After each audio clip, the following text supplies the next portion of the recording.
One of my favorite things as a kid was seeing a group of teens take down a big bad grown-up. Listen, I love the Avengers, I love the Justice League, but there's nothing like a group of kids saving the day. You got the main character, the lovebirds, the comic relief, the guy who dies, the comic relief who also died, and the guy who was originally a villain but then joins the team. These are a few of the things I love about teen groups, and I'll get to them in a second, but one of the main reasons I love them is because our generation is so used to getting hate from angry old people. We get blamed for everything. So yeah, it is kind of satisfying to see a group of kids take down angry old people. I'm not trying to be petty, but sometimes I do wonder why the older generations dislike us so much. Obviously, we're not perfect, but I don't get why we get blamed for everything. Your generation is what's wrong with the world. Everything's gone to crap because of y'all. How is it because of us? We're not old enough to run for office. Some of us aren't even old enough to drive. Well, it's because y'all are so lazy and don't have any real skill. But y'all are the ones who raised us. Shouldn't have y'all taught us the skills? No, I'm not gonna give it to you for free. That's another problem with this generation. You want everything free. You want an education, go pay for it yourself. Sorry, this video isn't just a rant about old people. I genuinely do love teen groups. For one thing, I think it's just more interesting when the characters are younger. They have to save the world, but they're still dealing with puberty in high school. That's why characters like Spider-Man and Invincible are so relatable. They're able to take down massive baddies, but still have trouble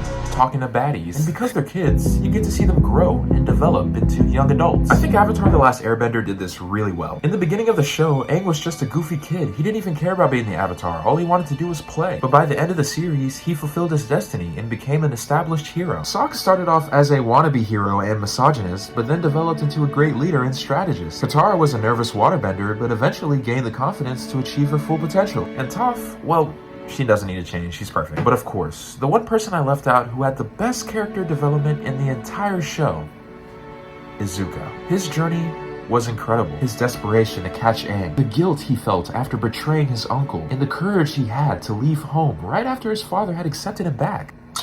Beautiful. But the craziest thing about all these characters is, despite their drastic development, the writers still managed to keep them true to themselves. Even though Zuko became a good guy in Season 3, he still had his grumpy personality from Season 1. Like, if his favorite color used to be gray, it's not like come Season 3, oh, now it's green because I'm a changed man.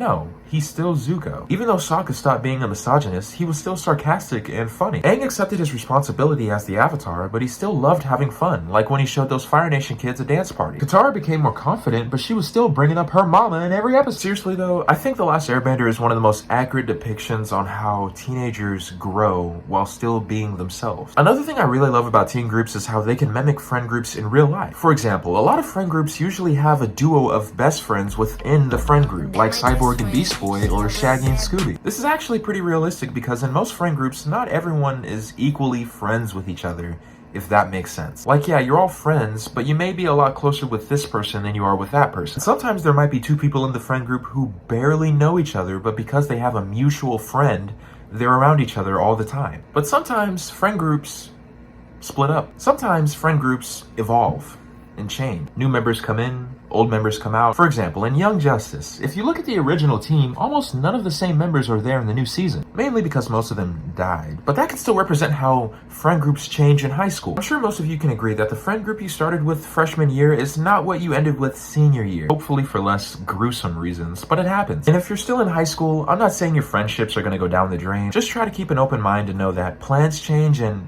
people change. Plans change and people change. Speaking of her, that brings me to one of my favorite teen movies of all time.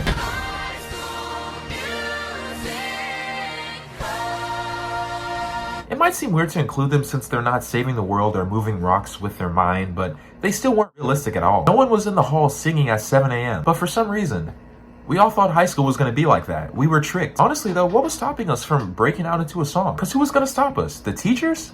Seriously though, I think what I love about these movies is the sense of unity and family that real friendships can have. We're all in this together, man. Except when I have to go my own way.